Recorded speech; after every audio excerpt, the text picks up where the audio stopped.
This may be crazy. Maybe it's the upcoming election, but I've been tossing the whole immigration dilemma around a lot more lately.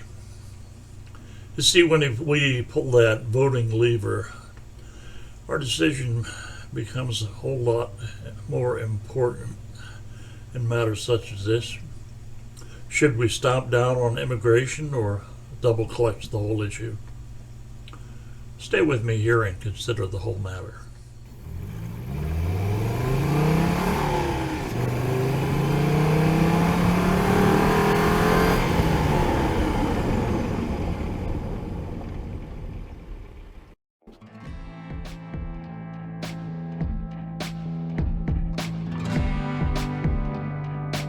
Hey, all you sinners and saints.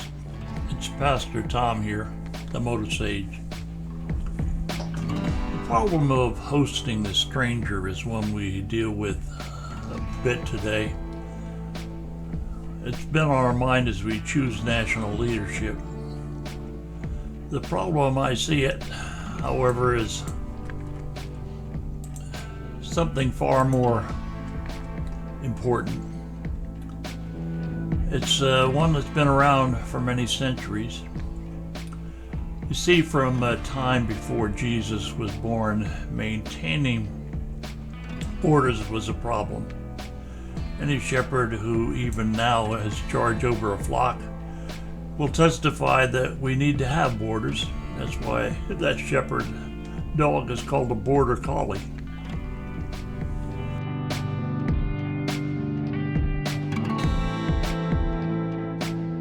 Now, for the sake of keeping a stable community while we live in a hostile world, we need to establish borders, and we need border guards. That's a fact. For those of us who live in the United States, the issue has become very important. Our government is supposed to maintain our border, and they've not done a really good job lately. Because of their failure, we now live in a time when people from other lands come over our borders in herds, and we have no knowledge about who they are. Because of this, many of them become a burden upon our society rather than being a contributor to our established way of life.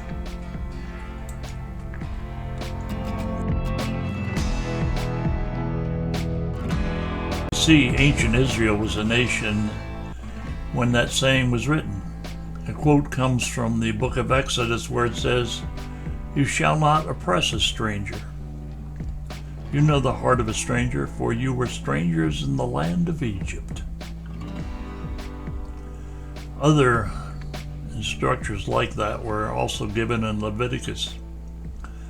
However, it was quickly noted that the stranger would have to obey the laws of the land.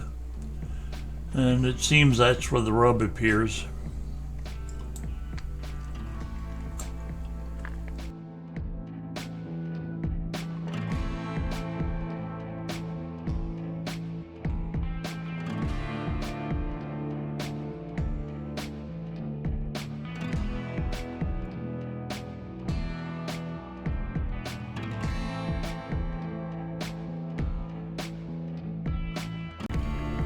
We see by today's crime statistics that our current open border policy is not working for us. Though many illegal immigrants are good people whose only crime is sneaking across our border to escape some horrid conditions where they were living, there are amongst them those who think that theft, rape, and murder is something that can be done, and it stains the whole corral. When we watch the news, we see that most of the people coming across the border are young men, and we don't know where they're coming from. Some are traveling, as it said, from nations that are not real friendly to the United States.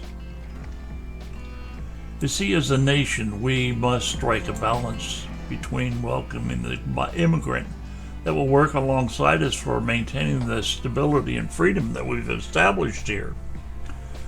And we need to call out the criminals. change isn't easy.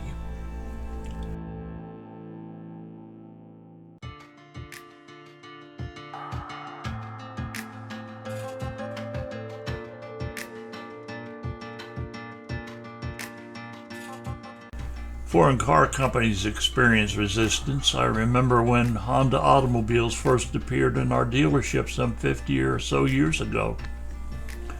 They were cute puddle jumpers, and they had a motorcycle-sized engine. I hated working with their metric fasteners, but the little cars were thrifty and they were quite dependable.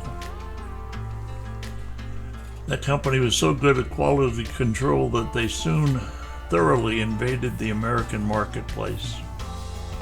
They quickly went from economy cars up to the top-of-the-line Lexus models. They thoroughly challenged Detroit and cured some long-held manufacturing ills about tolerances. Now that thought reminds me now of when Jesus went to Syria. He went and was sought out by someone who needed a new ride. You see, having a sick daughter, even though Jesus was a Jew and not of her nationality, a woman asked him to heal her child. Even after his first turning down of the request, she persisted and kept after him, saying that she had faith in his ability to do what was needed. Now think of that. The woman asked a foreigner for help. Yes, in that town, Jesus was the outsider. He was the foreigner. Yeah, he was a shepherd, a rabbi of the Jews. But in the cities of Tyre and Sidon, in the area where he was going there, he was the outsider.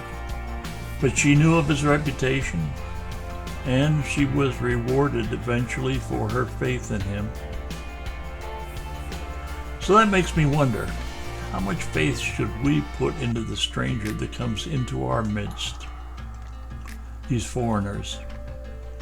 Should we accept them and their gifts, or should we just shut them out? We know that the woman knew who and what Jesus was. Shouldn't we be allowed to ask the same of today's? I think the estimated numbers of missing children who have come to this great land only to disappear is the single highest warning flag that we need to tell us that we need to get a firmer grip on our borders. We need an administration, a government that will carry out humane immigration policy. To do less is contrary to the love and grace.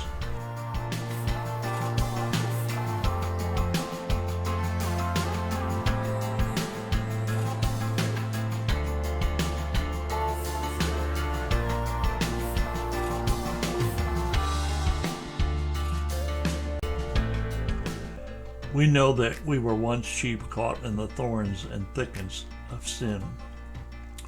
After our confession, with forgiveness because of Christ given, our true identity is restored. We are set free from that bondage and are made citizens of heaven. We need to do for the immigrants what our Savior has done for us.